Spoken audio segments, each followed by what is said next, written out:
Sebenarnya, sudah sejak lama ada permintaan kepada Paus Fransiskus agar di dalam seluruh gereja dapat dirayakan hari Minggu Sabda Tuhan dengan tujuan bersama. Tujuannya yakni agar umat semakin menyadari pentingnya kitab suci dalam hidup orang beriman. Nah, kesadaran itu nantinya akan mendorong umat untuk membaca, merenungkan, dan menghidupi Sabda Allah. Nah, menanggapi permintaan yang sudah disebutkan tadi, pada penutupan tahun jubileum luar biasa belas kasih, Paus Fransiskus mengusulkan agar dipikirkan suatu hari Minggu yang seluruhnya diperuntukkan bagi Sabda Allah. Namun tentang hari Minggu yang mana belum disebutkan. Beberapa tahun setelah adanya usulan itu, tepatnya pada tanggal 30 September 2019 lalu, atas inisiatifnya sendiri, pada akhirnya Paus Fransiskus menetapkan hari Minggu ketiga masa biasa sebagai hari Minggu Sabda Allah.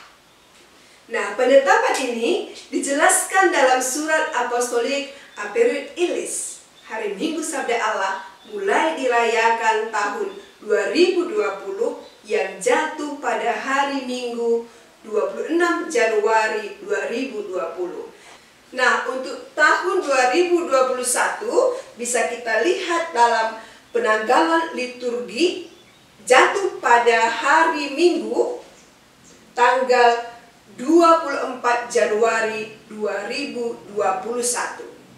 Dan untuk tahun-tahun selanjutnya, perayaannya akan selalu jatuh pada minggu ketiga masa biasa.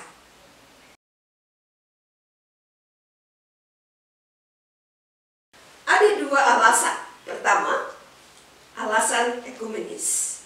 Minggu ketiga masa biasa masih berada di sekitar pekan doa sedunia untuk persatuan umat Kristiani dan mempererat hubungan dengan orang Yahudi.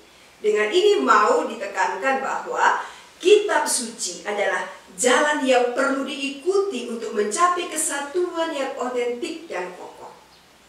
Dan alasan yang kedua, bacaan Injil minggu ketiga masa biasa selalu berbicara tentang permulaan pewartaan Yesus di Galilea. Melalui ini hendak ditegaskan bahwa hari Minggu yang diperuntukkan untuk kitab suci bukan satu kali dalam setahun, tapi satu kali untuk seluruh satu tahun.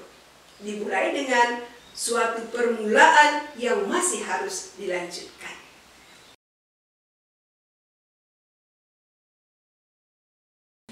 Hari Minggu Sabda Allah tidak dimaksudkan untuk menggantikan BKSN yang sudah ada di Indonesia selama ini. BKSN yang sudah dimulai sejak tahun 1977 akan tetap dilanjutkan. Kita patut bangga karena upaya untuk memberikan perhatian pada Sabda Allah sudah ada sejak lama di negara kita ini. Patut dicatat bahwa BKSN adalah kebiasaan di Indonesia, skop Indonesia. Sedangkan hari Minggu Sabda Allah ditetapkan untuk seluruh gereja Katolik di seluruh dunia.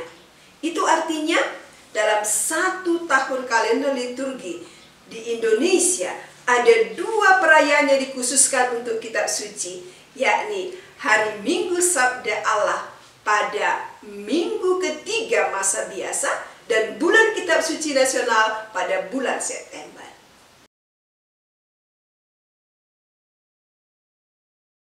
Sebenarnya, dalam latar belakang tadi sudah disampaikan alasan sehingga ditetapkan hari Minggu Sabda Allah. Hari Minggu Sabda Allah bertujuan atau dimaksudkan untuk menegaskan pentingnya kitab suci dalam hidup umat beriman. Sudah sejak dahulu, kitab suci itu penting dalam hidup beriman. Bangsa Israel sepulangnya dari pembuangan Babilonia, setelah mereka tercerai-berai, mereka mendengarkan kitab suci secara bersama di Yerusalem. Bisa kita lihat nanti dari Nehemia bab 8 ayat 1. Yesus sebelum naik ke surga membuka pikiran para murid sehingga mereka mengenal kitab suci. Nanti bisa kita lihat dari Injil Lukas bab 24 ayat 45 sampai ayat 46. Dan Santo Hieronymus mengatakan tidak mengenal kitab suci berarti tidak mengenal Kristus.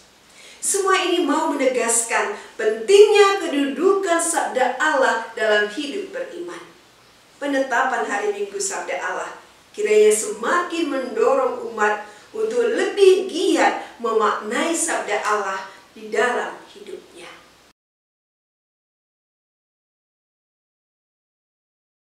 Ya, kitab suci ini penting dan sangat penting dalam hidup beriman. Mengapa penting? Kitab suci itu penting karena berisikan sabda Allah dan kesaksian-kesaksian orang beriman sehubungan dengan pendampingan Allah yang menyelamatkan. Tujuan utama kitab suci dimaksudkan untuk keselamatan kita. Kitab suci disusun sebagai sejarah keselamatan di mana Allah berbicara dan bertindak untuk menjumpai semua manusia dan menyelamatkan mereka dari dosa dan kematian. Bila kita setia membaca, menghayati dan mengamalkan sabda Allah, maka kita akan mengalami pengalaman iman penuh kebahagiaan. Bagaikan mengalami kisah transfigurasi, yakni kisah menakjubkan paling penting dalam hubungan antara Yesus dan para murid. Pada waktu itu, dalam kekaguman yang menggembirakan, Petrus berkata, "Guru, betapa bahagianya kami berada di tempat ini." Nah, ini bisa kita lihat nanti dari Injil Lukas bab 9 ayat 33. Pada akhirnya, marilah kita merenungkan lebih dalam perkataan Yesus yang mengatakan, yang berbahagia ialah mereka yang mendengarkan firman Allah dan yang memeliharanya. Hari Minggu sabda Allah kiranya dapat membantu umat Allah bertumbuh dalam kekerapan yang saleh dan tekun dengan kitab suci. Sebagaimana diajarkan oleh pengarang suci pada zaman dahulu, firman itu sangat dekat padamu, yakni di dalam mulutmu dan di dalam hatimu untuk dilakukan.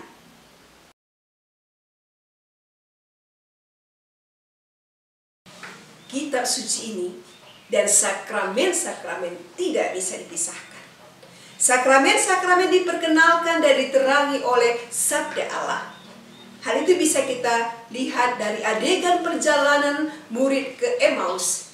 Ketika itu, Yesus menjelaskan isi kitab suci kepada para murid dalam perjalanan.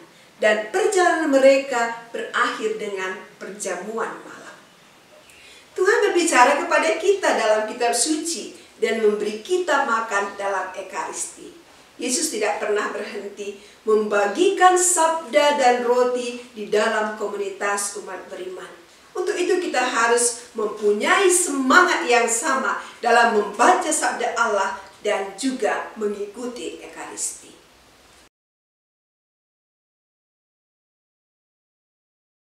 Pertama-tama, kita tentu harus membacanya.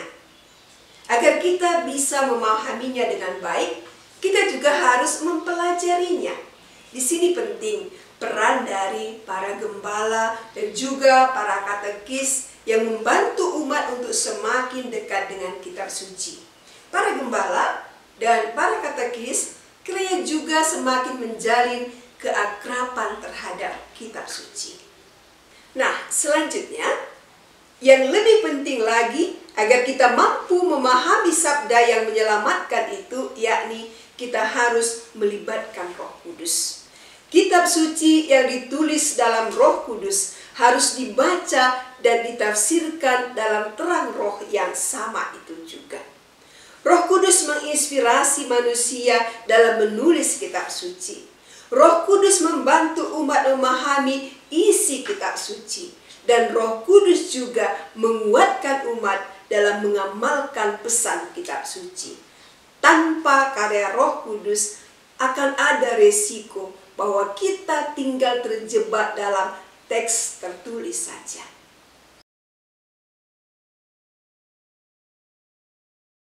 Paus Fransiskus memberikan kebebasan kepada gereja-gereja lokal untuk memikirkan kegiatan-kegiatan dalam rangka mengisi hari Minggu Sabda Allah. Beberapa tawaran yang mungkin, misalnya pertama, pentataan kitab suci dalam perayaan Ekaristi.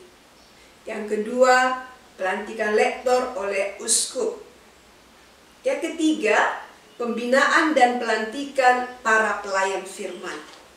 Yang keempat, pemberian kitab suci kepada umat atau yang mewakili secara simbolis untuk menekankan tentang pentingnya dalam hidup sehari-hari pembacaan, pendalaman, dan doa dengan kitab suci, khususnya melalui praktek Lectio Divina. Yang penting adalah bahwa kita membaca kitab suci, merenungkannya dan menghayatinya di dalam hidup sehari-hari. Segala kegiatan yang dilakukan kiranya mengarahkan kita pada upaya untuk semakin mau membaca, merenungkan, dan mengamalkan kitab suci. Jika kita membuka diri, Tuhan akan membuka pikiran dan hati kita sehingga kita mengerti akan sabdanya. Pada akhirnya, selamat memaknai hari Minggu Sabda Allah. Gereja telah menyediakan wadah, kini mari kita mengisinya dengan baik. Tuhan memberkati.